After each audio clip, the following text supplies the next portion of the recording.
My first match ever was in 1992 against Steve Kern. Oh, wow. Skinner. Yeah, I can't say enough nice things about how he treated a green kid, being such a vet and taking care of me. Did Ron, did he take care of you in there your first time? Did he get you through it? Oh, yeah, yeah. Yeah. Here's something I remember. I was so when the tag match, when I first got in the ring with Montana, here's a guy, like I say, I bought tickets to watch, right? Right. And I knew he was a badass, right? I bought tickets to watch it. He put me in a headlock and he was so loose. Me selling it, I almost walked out of it. He just snugged up a little bit and said, "Stay here, baby, stay here." But Yeah. yeah, I won't say I was born for it, but I fell in. I mean, it wasn't, every night was a learning experience, though, actually, because I've worked a lot of veterans, you Right. know. But yeah, that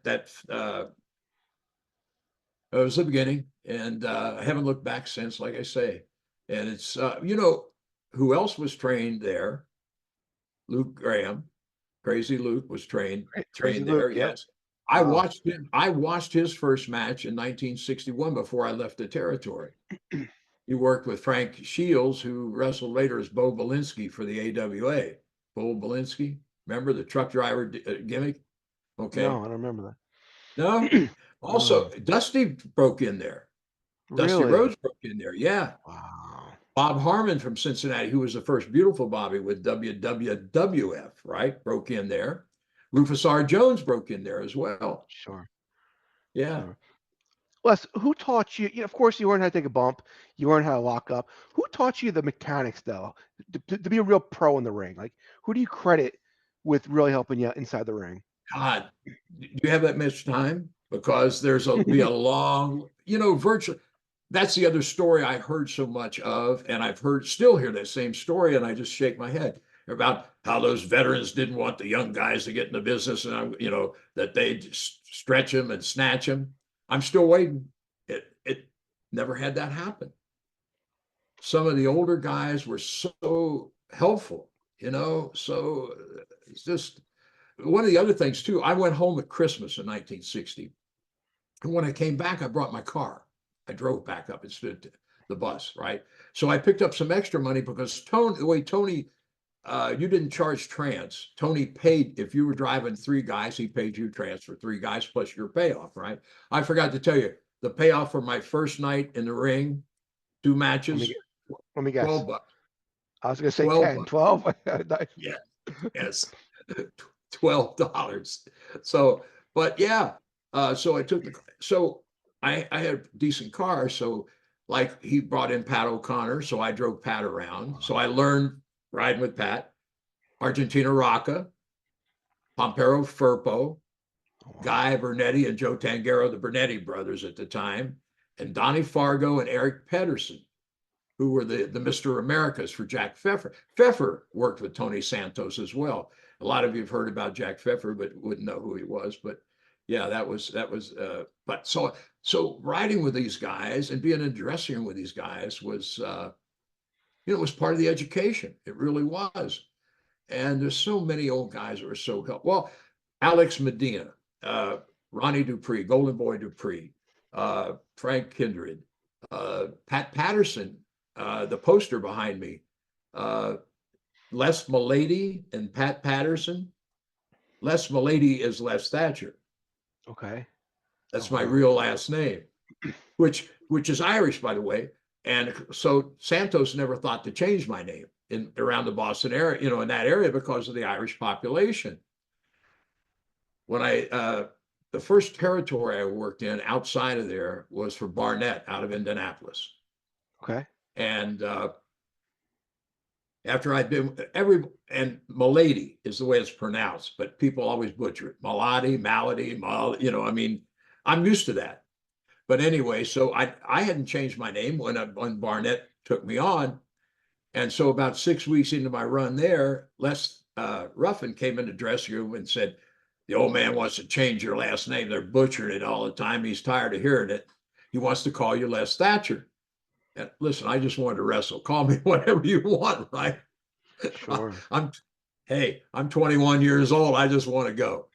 And so that's been the name I've used in the business ever since. You worked a lot with Ole and Gene Anderson. What can you tell me about working with Ole and Gene, and what was it like to deal with Ole? Holy pain in the ass, but he's a hell of a smart pain in the ass, right? I mean, Yeah. you know, I'm like Jimmy Cornette. He's the only guy that ever fired me in all my life in the wrestling business. And I didn't, it's just that's Ole. He's just. Uh, I worked with him. Well, I worked with him later too. But yeah, I'll tell you a funny story about the Andersons.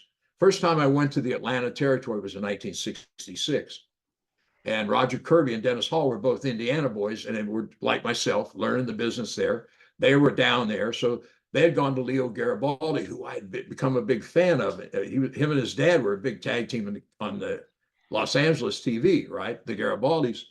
Leo was the booker there, so they called me from the office down there and said, "Hey, would you like to come down?" This was 1966, and I said, "Sure, I'd love to." And he put Leo on the phone. He said, "They said you can work, can you?" And I said, "Well, I hope so." Yes. He said, "Well, let's find out." And so anyway, my first night in the territory at the old Atlanta Auditorium, Kirby and I were going to work a tag team match. Leo was something different for a booker. He refereed a lot of the matches, right? Because so the booker's in the ring with you at that point in time. So he came up to me this was on Friday night, came up to me and Roger, and he said, "Look, this team that you guys are working against," he said, "they're going to be my top heel team, and I've got to make them." So he said, "Les, don't think I'm going to start beating you the first night in, but I got to get these guys over. So we're going to find a nice finish for you guys to slip them over." I said, "Great, whatever, it's business." So now I don't know if Kirby had ever worked with him before. I had never heard of them before. And of course, back then, you're in different dressing rooms, right? So you can't sit down and Right. work out spots or anything. You meet in the middle of the ring. I don't know why, but it was one of those matches, Mike, and I'm sure you've had some, where you couldn't have made a mistake if you tried. Your feet were about this far off the floor all the time, right? And we had that old auditorium rocking, right? Leo was refereeing our match. Now, here's something for the young guys to take to heart. In the middle of this match, with all the heat, Leo comes around and says, "We're not wasting this. We're changing the finish. Oh We're wow. bringing it back next week." So without missing a beat, the four of us changed the finish, took it home, and came back the next week. And that was my first introduction to Gene and Lars Anderson. So that's how Well, my Lars or Ole or Ole? Lars. Lars. Ole Okay. came All right. late. Ole didn't come Got till the Carolinas in Okay. 68, 67, 68, Okay. somewhere in. Yeah. And he came in clean shaven at that time as well. He didn't have the beard or anything. But yeah, they were great to. I mean, you know what? I wish I had a lot of their films to show young guys about it, what a heel tag team can really do, because Yeah. they made an art out of it. They really. Well, you've seen them, right? Of course. Did Of you ever get a course. chance to work with them? No. No. No, I never did. Never did. But I started in '92, so Ole probably was.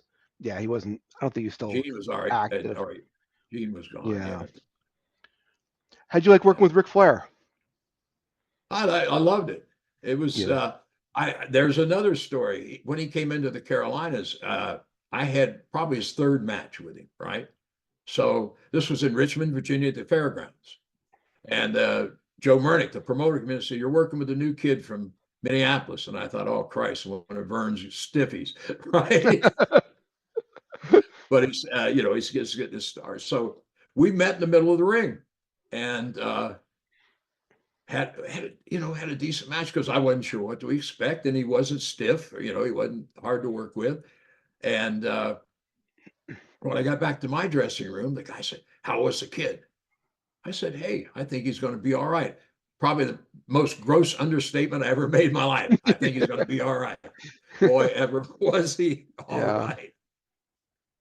Did you ever go Yeah. out So with Rick? Rick, Did go you ever ahead. go out with him outside the ring? I'm afraid to say I had. Yes. And live to tell about it.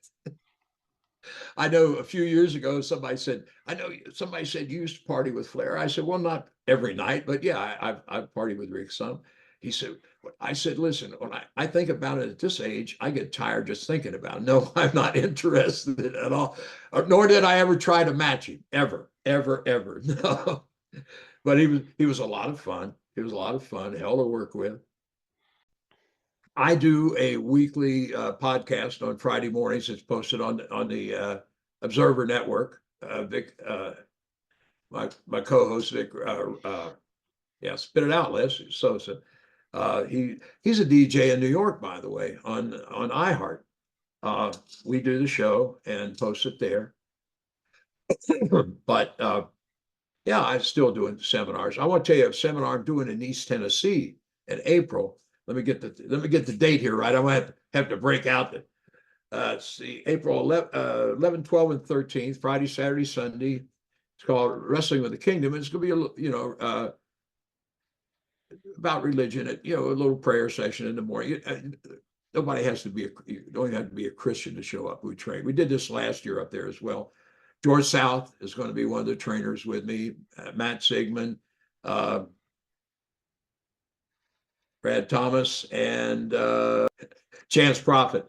But anyway, or 200. I'm sorry, for the 3 days. Lunch is served every day, and you can, if you're interested, sigmundwrestling@gmail.com for all the information and to sign up. But what you and I are talking about is the Tragos Thez Hall of Fame in Waterloo, Iowa, the induction weekend, which is, again, I've got to go. Bad memory for an old guy, huh? It's July the 19th. The actual induction weekend is the 17th, 18th, and 19th, Saturday the 9th, Thursday, Friday, and Saturday. But the training session will be Saturday the 19th, from 9 a.m. to 4 p.m. with lunch served in the middle, obviously. And along with myself, the other trainers are Ron Hutchison, who's being inducted to the Hall this year, and Joe Malenko, who's already in, James Beard, who's already in, and D'Lo Brown, who was my first HWA heavyweight champion back in the day. So I've got history with all these guys, right? Info at wrestlingconnex.com. It's $100 a quarter for the session. But I suggest for $75 more, you get the whole weekend. If people want to reach out to you personally, do you want to give any of that social media? Sure. Les Thatcher 28@gmail.com. The first thing we talked about when you started telling stories was you got in the car, and that's where your education started. Oh, yes. That's just going to these things and getting a chance to ask Les Thatcher a question. That's worth $200 right there. It really is. It's I'll send you a bill. It really is.